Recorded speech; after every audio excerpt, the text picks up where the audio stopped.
Hi, my name's Nev. I hope to create this series of videos in order to teach quite a few points about Excel. We'll start off with this main sheet where we've got a whole lot of items which are going to be in our store. They come straight from this website down here. You'll be able to download the files so that you don't have to do this from scratch. The barcodes are just made up. Stock quantities. You'll notice the formatting of just numbers. Here's formatting of money in Pokemon dollars. We've got formatting of percentages. We've got up here calculations, so a multiplication. We've got further formulae here. When we're calculating GST, we're going to use an absolute reference. That $ creates that. So we'll learn the difference between that and straight relative references. We're going to calculate some averages. We're going to be doing copy and paste and copying formulae down the page and filling a whole column. Some columns will have varied numbers of decimal places. We'll be using multiple sheets. And we could look at our second sheet now. Here, our trainers are going to come and purchase items from the shop. So let's suppose Lyra was going to purchase.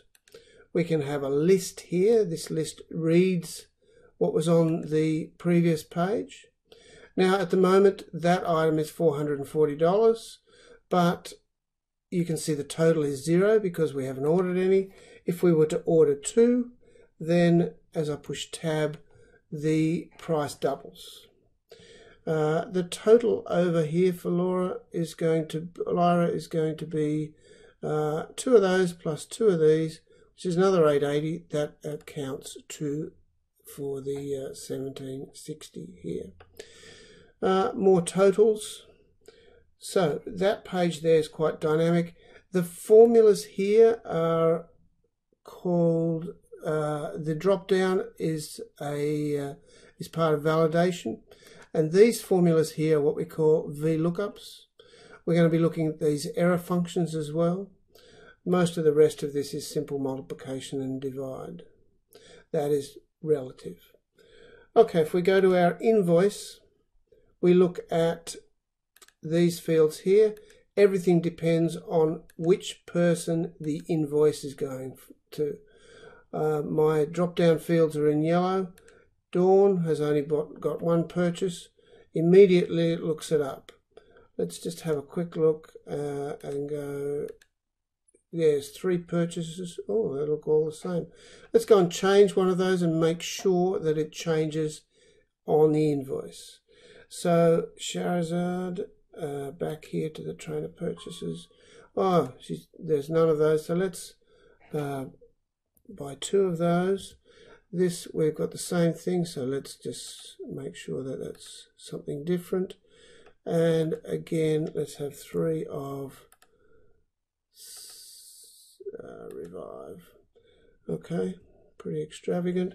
So we've got 213. Let's go back to the invoice. And sure enough, we've got 213. And we've looked up the correct items.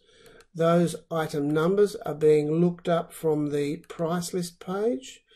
So in the second column here, let's return to the invoice.